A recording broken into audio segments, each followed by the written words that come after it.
Welcome to another physics class. In today's lesson, we're going to be talking about energy as well as the work energy theorem. Both of those are going to be measured in joules. Here's some definitions and equations. Energy is the ability to do work. It's a measure of a system's capacity to do work. Kinetic energy is the energy of an object that it possesses due to its motion. Therefore, when you're moving, you have kinetic energy.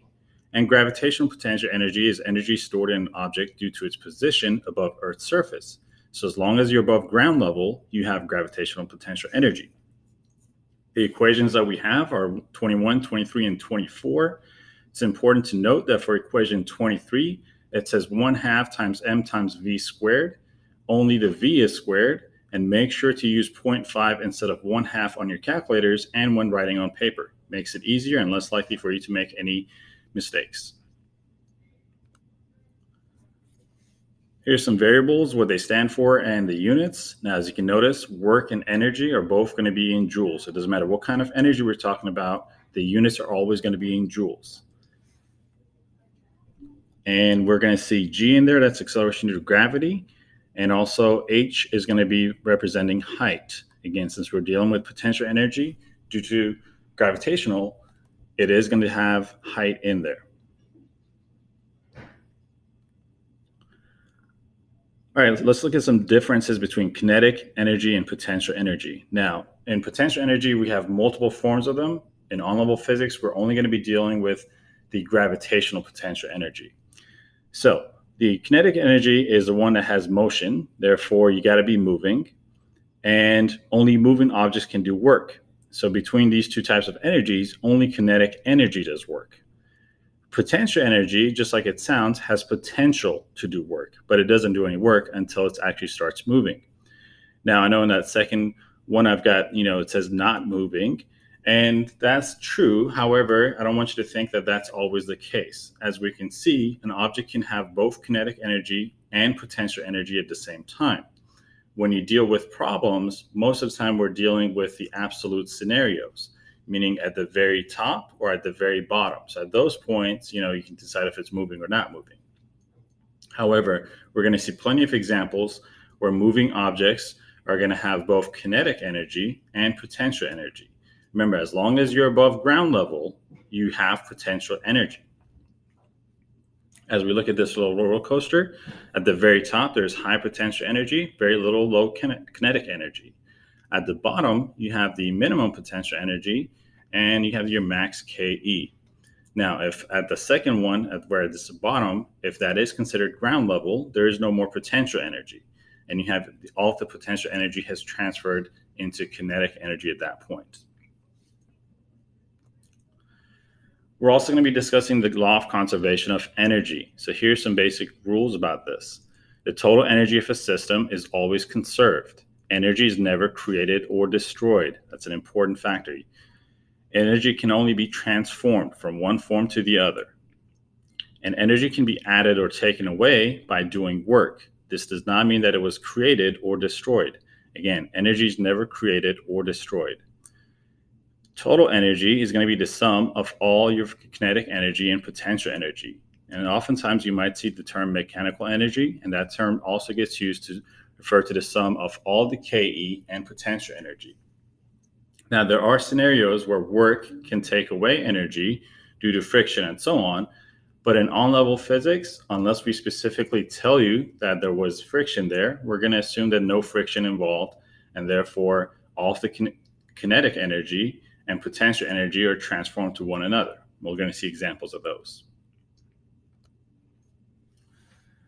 All right, so when it comes to potential energy and kinetic energy, some of the most used examples are going to be the ones with roller coasters or hills and so on.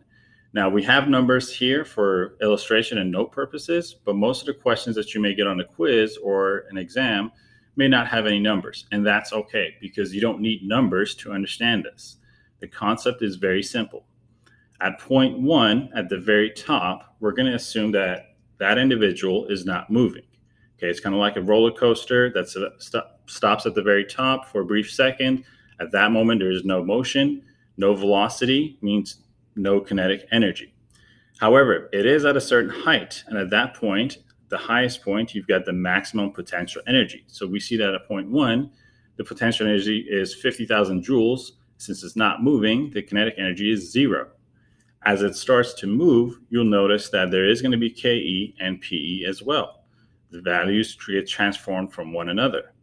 At the very end, point 5, we've got no more potential energy because that individual is at ground level.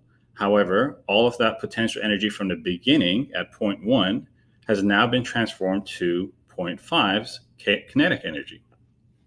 So you can say that the potential energy at point 1 is equivalent to the kinetic energy at point 5. Now let's look at some of these other examples. At scenario 2 and scenario 4, they're both at the same height. This individual is at the same height above ground. Therefore, their potential energy and kinetic energy are the same values at those points, at points 2 and 4. So, what are the trends here? The lower the object is, meaning lower to the ground, the faster it is moving. The higher the object is, the slower it is moving. If you have no velocity, you're not moving, therefore you have no kinetic energy. That's point 1. The higher the object is, the more potential energy you have. That again, look at point 1. And when you look at the lower the object is, the less potential energy there is. So anything lower than point 1, we've got scenario 2, scenario 3, scenario 4, and scenario 5.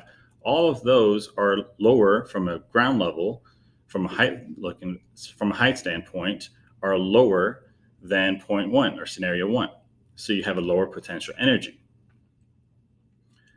And at ground level, the height is 0, and it's going to be, the potential energy is going to be 0. Now, as we look at this, we've got scenario 1 goes into scenario 2, which is lower.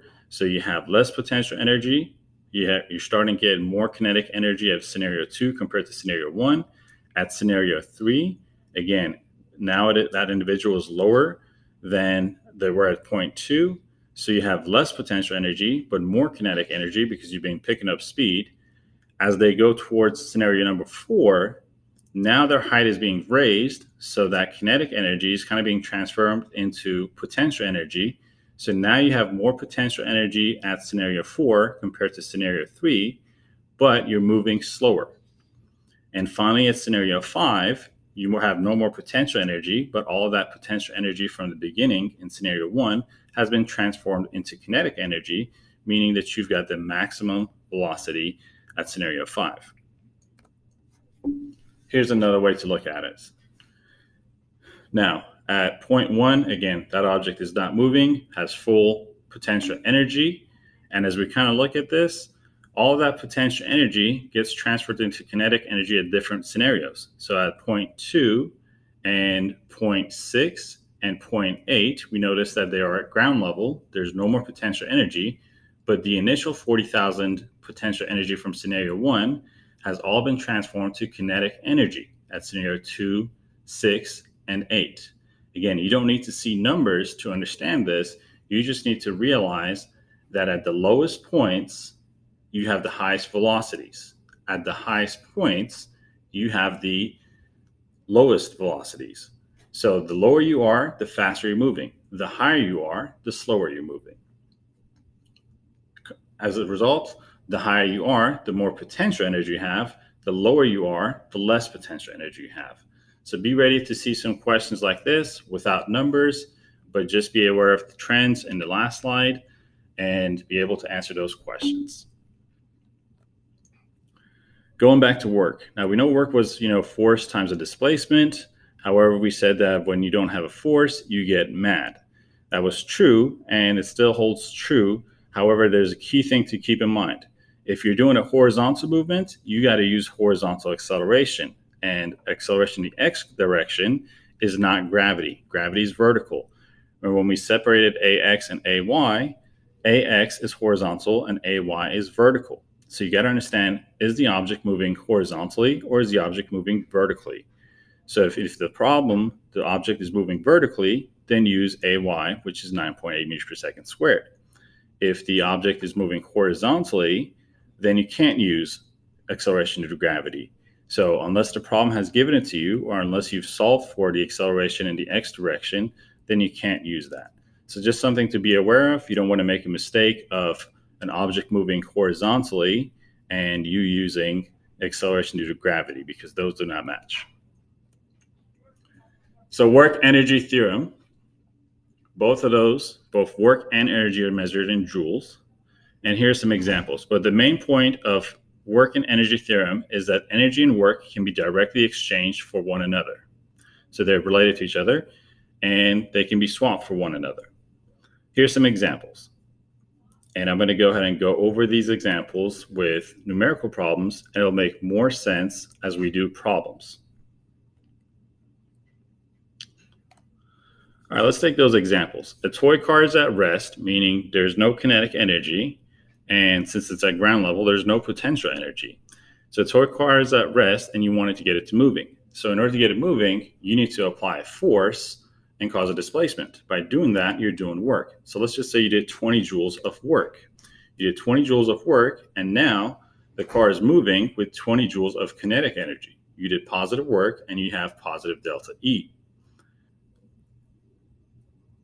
Looking at the bottom, you'll see that work and energy are scalar quantities. Positive work means that energy was added. Shouldn't say was taken added. And the negative work means that energy was taken away. Again, you can add energy and you can take away energy, but you're not creating or destroying it. So let's look at these examples. With example B, let's just say it's the same toy car that is moving, previously was moving with 20 joules of kinetic energy. So initial kinetic energy is 20 joules, and you want to make it go faster. You got to do more work, which means you add 10 joules of work, and now you did positive work, and your final kinetic energy is 30 joules. Example C, a ball is currently rolling, and you want to slow it down. So let's just say hypothetically the ball is rolling with an initial kinetic energy of 30 joules. If you want to slow it down but not stop it, you have to take away some work, and you're going to have a negative change in energy. Now, by doing some work but not enough to stop it, you're able to slow it down. So let's just say you did negative 18 joules of work. Then at that point, you've got your final kinetic energy, because it's still going to be moving, is 12 joules. And scenario D, we've got an object that is moving and you want to make it stop completely. So let's just say hypothetically this object's moving with 20 joules of kinetic energy. Since that's the starting of our problem, that's the initial kinetic energy. In order to stop it, you have to match the amount of work, has to match the amount of kinetic energy, and it has to be taken away. So if you got 20 joules of kinetic energy, you got to do negative 20 joules of work. So in essence, you're matching the same number just with the negative value to take it away. And now your final kinetic energy is 0 because it has stopped. You have negative work and a negative change in energy, which simply means that the energy was taken away. All right, those scenarios will make more sense as you start solving them. So let's go ahead and do some problems. You got an 875 kilogram car, speeds up from 22 to 44 meters per second while passing another car. What's the initial kinetic energy and what's the final kinetic energy of the car? So some key words: from is our initial velocity at 22 meters per second, and final is the one that says 2, so that's our 44 meters per second. Since we're solving for kinetic energy, just use the correct values, and it's equation 23. Again, like I said, get in the habit of using 0.5 instead of the 1/2. Also be in the habit of using parentheses like I do, and you only want to do square the velocity, nothing else. So initial kinetic energy is 211,750 joules. For final kinetic energy, we're going to use 44 in the same equation. So the final kinetic energy is 847,000 joules. Let's go on to the same scenario, but a different problem.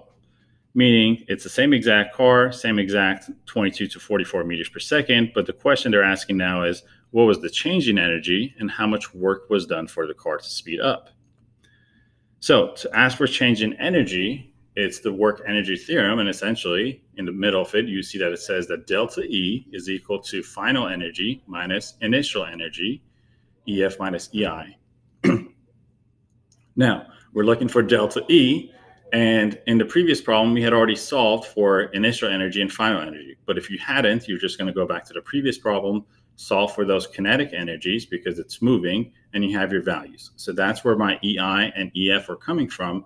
The initial energy is the kinetic energy of the initial value, and the initial or the energy final energy of 847,000 is the final kinetic energy from what we solved in the previous problem.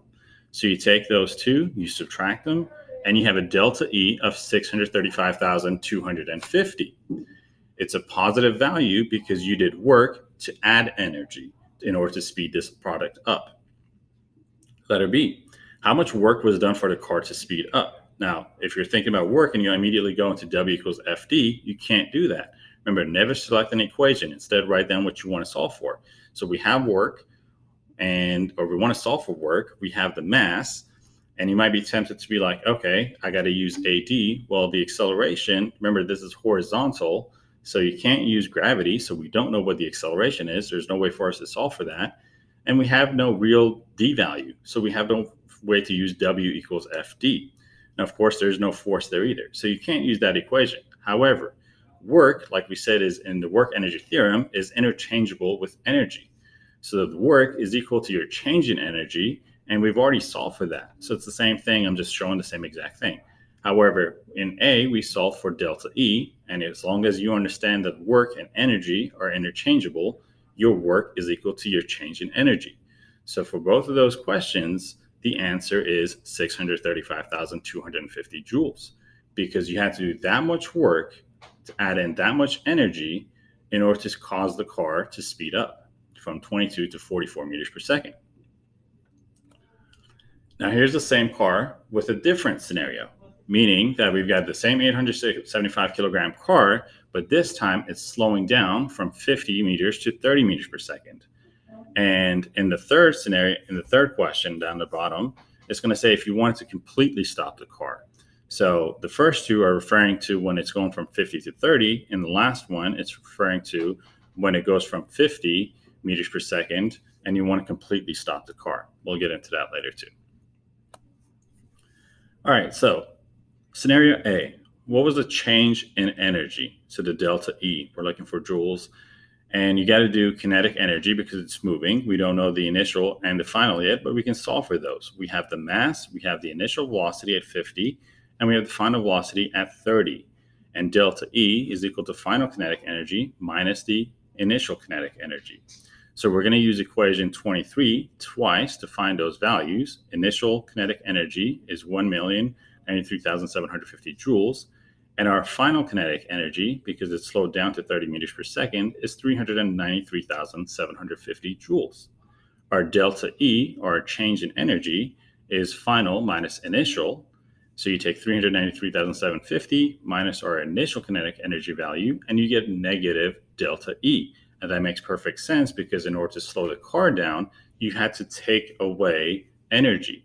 So it's negative 700,000 joules was the delta E. And here's where the concept should kick in. How much work was done for the car to slow down?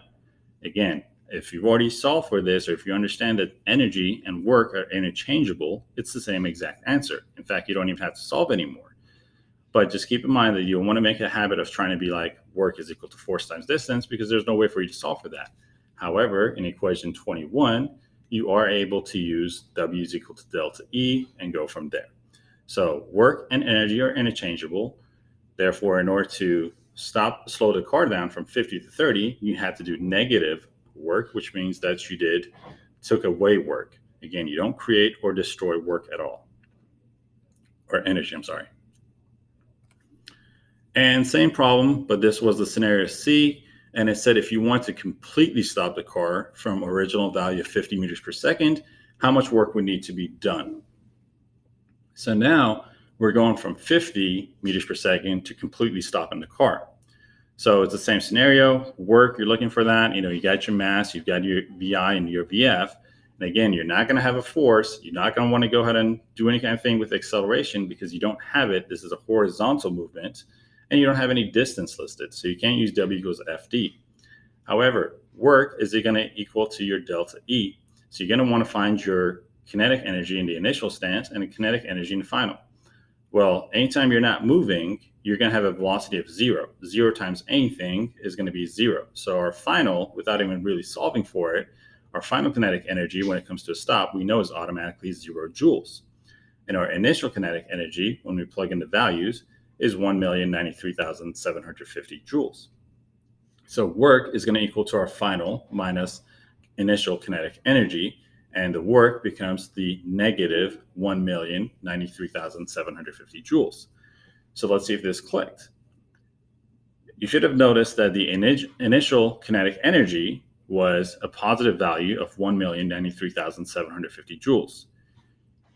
You can't have negative energy, right? You might see negative delta energy, negative change in energy, but you can't have negative energy. All energy is positive. So if you're moving, you always have positive energy. What happens is, in this scenario, we were moving with an initial kinetic energy of 1,093,750 joules. And in order to stop that car, you have to match that same exact amount. It just becomes a negative value.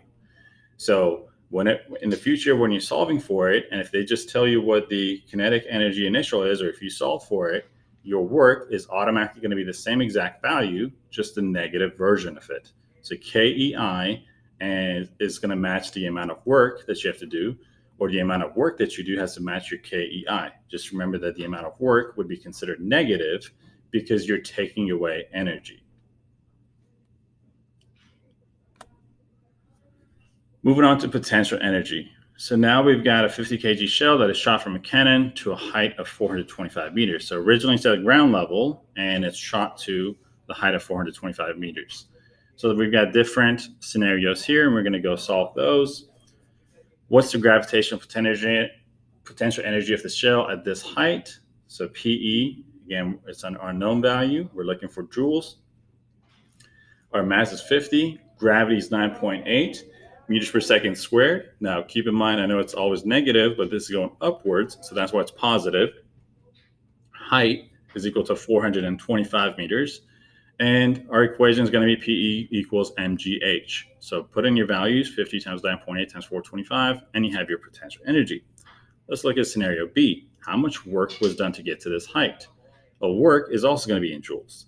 And remember what I said, work is equal to F times distance. We don't have F, we do have mass. And this was shot vertically, so we have essentially acceleration is 9.8 meters per second squared. And the distance that it went vertically was 425. So if you look at work as MAD, it's the same exact thing. So now it should kind of click again that work is equal to energy. In potential energy, we just called it as mgh. And in work, we're here for vertically, we're calling it MAD. So the mass and mass is the same thing. Gravity and A, it's both vertical, so they're both the same thing. And the distance and the height, they're still the same thing. So potential energy is still going to equal to your amount of work in this scenario. You did this amount of work to get it up to that height to have that amount of potential energy. So both of those are going to be the same exact value. Again, this goes back to the work energy theorem. Let's look at other scenarios. Same exact problem, just same exact 50 kg shell, same exact height, and we're just seeing different questions. So now it says, what's the potential energy when the shell falls to a height of 225? Meaning it reached a max height of 425, but now we want to know what its potential energy is when it comes back down to 225. So remember from the roller coaster example, if it's slower, it has lower potential energy. So in the previous one at 425, we had 208,250 joules of energy at 425. So we know that our potential energy should be lower because we're not at 425, we're at 225. So just plug in the values with the height being 225, and there's your potential energy for C. In D, it says, what's the potential energy when the shell is falling to the ground? You technically don't have to solve because once something's to the ground, you no longer have potential energy because part of that equation, the height, is going to have to be 0. And anything multiplied by 0 is going to be 0. So again, potential energy due to gravitational potential energy is purely based on how high are you above ground level. And if an object is at ground level, there is no potential energy. And finally, here's a problem to do on your own. Now, I'm going to ask you to pause the video and solve it. I'll show you how to do it in a few seconds. I will give you the full narration and the steps to solve it. But this is a good example to pause this video and try it on your own. It might seem a little confusing at first, but you can do this. And then once you're ready, move forward.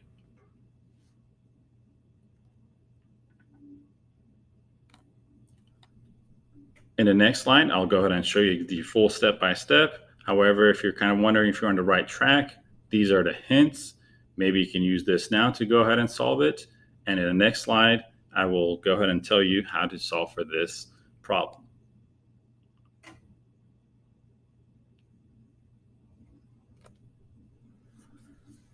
All right, so we're solving for how fast was the car moving initially. We're looking for velocity. Obviously, it's going to be initial velocity. And so we look at what we have. We have a mass, we have a force, and we have a distance.